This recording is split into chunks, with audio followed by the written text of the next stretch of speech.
자, 오늘 말씀 우리가 함께 나누겠습니다. 오늘 말씀 153마리의 물고기라는 그런 제목인데요. 너무 잘 아시는 그런 말씀입니다. 주님께서 제자를 찾아오셔서 사명 주시고 또 함께 하시고 위로하시고 격려하시는 그런 내용들의 말씀이죠. 또 오늘 말씀을 통해서 우리 남성사랑방 새로운 사명을 받으시고 사랑방 이름처럼 153마리의 물고기만 잡지 마시고 사람을 낚는 어우로 쓰임받는 우리 사랑방 식구들 또 우리 온누리교회 성도님들 다 되시기를 축복합니다. 자, 오늘 1절 말씀을 한번 보십시오. 1절 말씀 보시면 우리 한번 같이 읽겠습니다. 시작. 그 후에 예수께서 디베랴 호수에서 또 제자들에게 자기를 나타내셨으니 나타내신 일은 이러하니라. 아멘.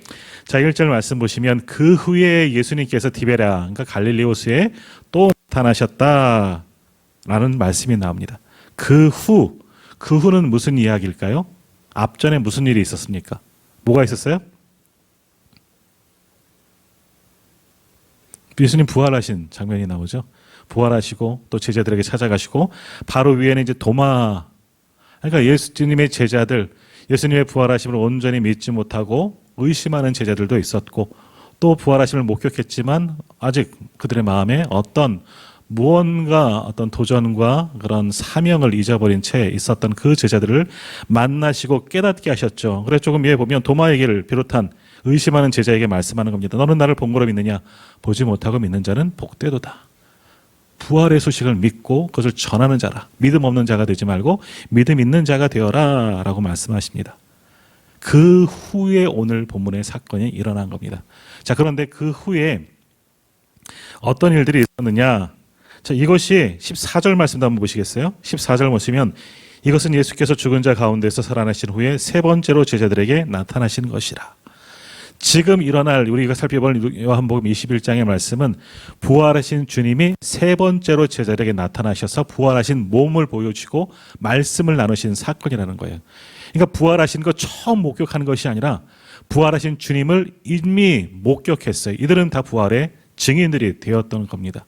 자, 근데 이렇게 부활하신 주님을 만났음에도 불구하고 이들은 지금 상태는 어떠한가? 여전히 그들의 마음속에는 정말 주님이 부활하신 것이 맞는가?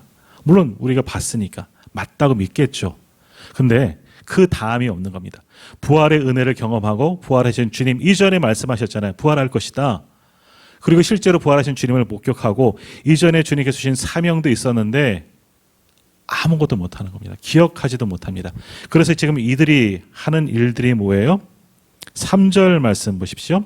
시몬 베드로가 나는 물고기 잡으러 가노라 하니 그들이 우리도 함께 가겠다 하고 나가서 배에 올랐으나 라고 나옵니다.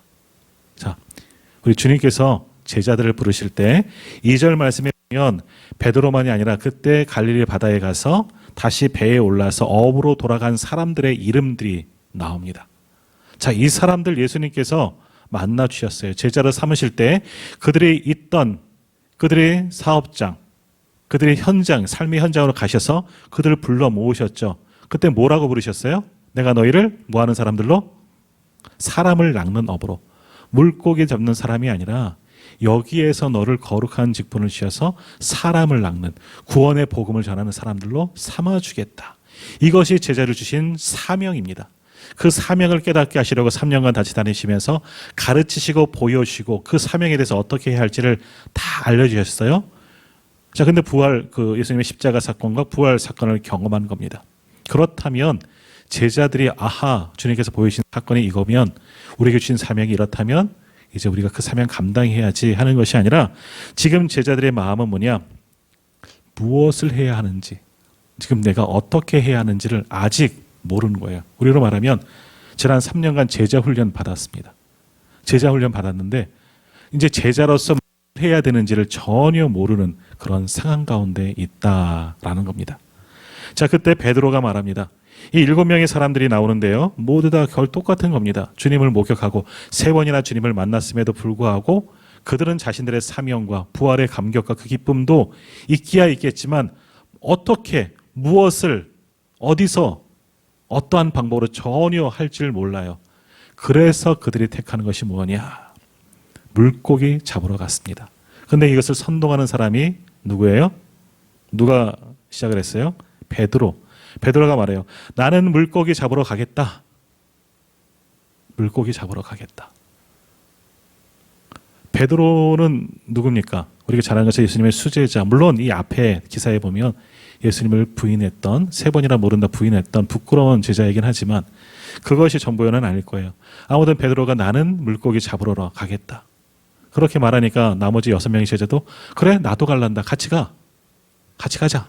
그리고 우르르 쫓아가는 이 모습들을 보게 됩니다. 자, 여기서 우리가 리더십이라는 것을 한번 보게 됩니다. 리더의 역할이 얼마나 중요한가. 베드로는 소위 예수님의 수제자, 리더십을 보인 사람이죠. 너희는 나를 누구라 하느냐 예수님께서 물으셨을 때 다른 사람들은 자기들의 믿음대로 세상 사람은 이렇게 하더라, 선지자 중에 하나이더라, 거룩함을 납비라 뭐라고 칭하자면 베드로는 뭐라 그래요? 주는 그리스도시요 살아계신 하나님의 아들이십니다. 아멘. 믿음이 있었잖아요. 누구신지 알았잖아요. 그 주님이 말씀하신 대로 죽으셨다가 부활하셨는데 내가 주님을 모른다 부인했으면 더 다시금 도전받아서 나아가야 하는데 이 베드로의 리더십, 아마 이 무리들 중에서 아마 가장 나이가 많았을지도 모르고 또 어떤 면에서는 소위 말 그대로 수제자, 대표격이에요. 제자 12명, 한 명은 누구예요? 그 가룟 유다는 이미 자살했잖아요. 그러니까 11명 남은 무리들 중에서 이 베드로가 리더십이에요. 대표란 말이에요. 근데 이 대표적인 리더십인 베드로가 뭐 하느냐? 사람들은 베드로를 보겠죠. 제자들도 똑같은 마음에 베드로도 마찬가지고 제자들도 마찬가지지만 그 부활의 주님을 3번이나 경험했지만 여전히 그들은 그들의 마음과 상황, 어떤 사명으로 나아가야 할지, 어떻게 하면 우리가 시작할지 전혀 모르기 때문에 베드로만 바라봤어요. 그럼 베드로도 물론 두렵고 떨리는 마음이지만 야, 그럼 우리가 이제 부활의 증인으로서 해야 되지 않겠냐? 무언가는 시작하지 않겠냐? 그러면 주님이 거기서 함께 하셨겠죠. 근데 베드로의 선택을 보십시오. 나는 물고기 잡으러 간다. 리더가 그렇게 나는 물고기 잡으러 간다 하니까 다른 사람들도 그래. 그렇구나. 그럼 나도 가야지. 베드로도 가는데 나라고 별 수 있어. 나도 물고기나 잡으러 가야지. 이들이 잘하는 건 예전의 생활 방식으로 다시 돌아가는 겁니다. 이들이 잘할 수 있었던 건 고기 잡는 일이었으니까 다시 그것으로 돌아갈 수밖에 없죠. 같이 갔던 사람들 결국 고향 갈릴리 사람들이라는 겁니다. 그들이 할 수 있는 것, 예전의 모습. 주님 만나고 주님 주신 사명, 3년간 제자 훈련 받았지만 모든 것 다 잊어버리고 결국 물고기 잡으러 가는, 물고기 잡은 게 헛한 일이라서 그런 게 아니에요. 사명을 다 잃어버린 이 안타까운 사람들의 모습이 나옵니다. 자, 그렇게 갔어요. 근데 3절과 4절 이어지는 말씀에 보면 뭐래요? 그날 밤에 배에 올라갔어요.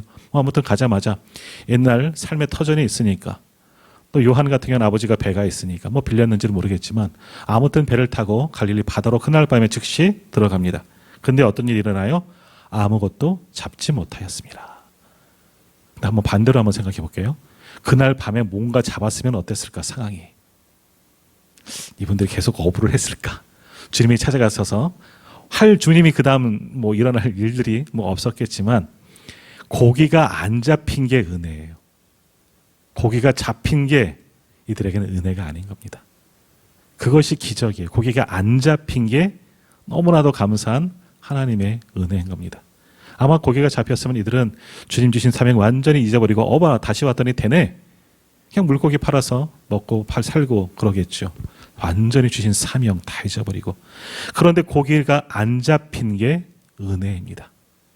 다시 말하면 우리가 예수 믿고 살아갈 때 때로는 힘들고 어려운 것도 은혜입니다. 잘 안 되는 것도 은혜예요. 병이 찾아오고 시험에 안 되고 직장이 어렵고 사업장이 힘들고 여러 가지 안 좋은 일들도 있는 게 때로는 은혜일 수가 있는 겁니다. 그때는 아니겠죠. 하나님 내게 왜 이런 시련을 주십니까? 내게는 연단. 아니 믿지 않는 사람들도 잘 되는 왜 나는 믿는다는 나는 왜 이런 시험 주십니까? 하지만 그것이 은혜인 줄 깨닫게 할 날이 분명히 있다는 겁니다. 하나님께서 더 많은 사랑하시고 더 많은 연단을 주시고 훈련을 주시기 위해 이와 같은 시련을 주시지만 감당할 만큼 주신다 그러잖아요. 안 잡힌 것도 은혜예요. 안 잡혔기 때문에 주님이 오셨잖아요. 안 잡혔으니까 주님이 그 다음 하실 일이 있으신 거잖아요. 조금 좀 말씀드린 것처럼 잘 잡혔어요. 예수님이 갔는데 너무 잘 잡혀요. 와, 물고기가 막 그물이 찢어질 정도로 잡히고 배에 가득가득 잡혔으면 나중에 천국 가서 여쭤봐야 되겠지만 주님은 만약에 그때 가서 어쩌셨을까? 굉장히 난처하지 않으셨을까? 할 일이 없으시잖아요. 근데 아무튼 안 잡혔습니다. 안 되게 하신 것 같아요. 하나님이 안 되게 하신 것 같아요. 왜? 사명 깨닫게 하려고. 그러니까 주신 사명 잊어버리고 내 마음대로 내 뜻대로 가면 이렇게 안 되는 겁니다. 주신 말씀 붙잡고 기억하고 사명 붙잡고 내가 성도의 직분 쫓아서 나아가면 잘 되게 되는 줄 믿습니다. 자, 이렇게 아무튼 안 잡혀요. 너무 안 잡혀요. 근데 주님께서 또 말씀하시죠. 예전에도 그를 부르실 때 똑같이 말씀하셨지만 배 오른편에 그물을 던지라. 제가 얼마 전 설교할 때도 이 말씀 또 나눌 때 뭐 오른편이 뭐 어떤 이유, 아마 그때는 그렇게 말씀을 나누었는데 또 주석책을 찾아보면서 또 말씀을 묵상하다 보니까 사실 배 오른편이지만 큰 의미가 없는 겁니다. 어떤 분들은 그래요. 오른손잡이가 많아서 보통 그물질을 오른쪽으로 던진대요. 오른쪽으로 당기느라고. 뭐 일리 있는 말씀인지 신학적인 것은 아무 도움이 되지 않습니다. 오른편이나 왼편이나 똑같다는 거예요. 그죠? 오른편에 있는 물고기가 여기만 물고기가 몰려 있고 여기만 없으니까. 근데 오른편이 아주 오른편과 왼편에 배 오른편과 오른편과 왼편이 아주 멀리 있으니까 아니요. 바로 인근이에요. 우리로 말하면 요 정도밖에 안 돼요. 요 상황이에요. 여기가 있고 물고기가 여기만 몰려 있고 여기는 없느냐. 그러진 않을 거예요. 하나님께서 하신 일이시죠. 깨닫게 하시려고. 아무튼 그를 오른편에 그물을 던지라 했습니다. 아마 거기도 던져봤을 거예요. 오른편이라는 것은 이미 던졌던 바다 가능성이 높다는 겁니다. 그런데 또다시 던졌습니다. 말씀에 의해서. 그랬더니 어떻게 돼요? 이에 물고기가 많아 그물을 들 수 없더라. 그제서야 이 장면, 옛날의 그 모습, 예수님이구나. 그제서야 또 눈이 열리고 깨닫게 됩니다. 그 다음 베드로가 바다에 뛰어들고 제자들을 만나고 조발을 먹고 사명을 주시는 말씀 나오죠. 그때 나중에 예수님께서 들어온 베드로에게 고개를 가져와라. 갔더니 굉장히 빨리 세어봤나요? 아니면 다른 제자가 세어봤는지 모르겠지만 153마리가 잡혔더라라는 말씀이 있어요. 근데 예전 사건과 지금 이 사건과 조금 틀린 부분이 나옵니다. 예전 사건, 특히 누가복음 6장에 보면요. 비슷한 사건이죠. 그때도 밤에 그물질 아무도 안 잡혔을 때 오른편에 던지라 했을 때 그물질로 많이 잡았어요. 그때는 뭐가 틀렸냐? 그물이 찢어졌더라. 내 힘으로 하면 찢어져요. 근데 오늘 보세요. 주님 의지에서 완전히 주님 의지에서 깨닫고 들어 올렸더니 153마리의 물고기가 잡혔지만 찢어지지 않았다. 주님이 함께 하시면 이런 일들이 일어나는 거예요. 주님이 하신 일은 허투름이 없어요. 아무리 능력 박해의 일이어도 찢어지지 않도록 감당할 수 있도록 능력을 더하여 주시는 줄 믿습니다. 오늘 마찬가지입니다. 우리가 주님 계신 사명을 기억하고 사명의 현장으로 나갈 때 여기도 마찬가지. 내 힘으로 하면 문제가 생겨요. 찢어져요. 그물도 찢어지고 실패할 수도 있어요. 내 방법과 내 뜻대로 하는 게 더 좋아 보이긴 하지만 내 힘으로 하면 내 한계가 있다는 겁니다. 감당하지 못한 때로는 쓰러지고 내 마음도 찢어지고 상처 있고 힘들 수가 있습니다. 그러나 전심으로 주의 말씀에 의지할 땐 감당이 되는 거예요. 찢어지지도 않습니다. 문제가 생기지 않는 겁니다. 이것은 무엇을 보여주는 걸까요? 다시 이들을 하나님의 사명자 예수 그리스도의 제자로 받아주시고 그들에게 감당할 수 있는 능력과 권세를 더하여 주신다라는 그런 의미가 있는 것이죠. 오늘 153 사랑방 정말 이러한 은혜로 이러한 권능으로 주님의 일들을 감당할 수 있는 우리 153 사랑방 남성 성도님들이 다 되시기를 소망합니다. 더욱이 우리 기라성 같은 우리 장로님들 세우셨고 또 우리 집사님들 세우셨는데 우리 장로님의 직분 또 집사님의 직분 성도의 직분 쫓아서 주신 사명 붙잡고 정말 다시 주신 권세와 능력으로 귀한 사명 감당할 수 있는 우리 153 사랑방 모든 성도님들 다 되셨으면 좋겠습니다. 이분들을 통해서 153마리의 기적의 역사가 일어나는 겁니다. 다시 사명을 꼭 깨닫고 순종하였던 들을 통해서 놀라운 물고기, 그것은 사인이죠. 이렇게 많은 하나님의 사람들이 낚일 것이다.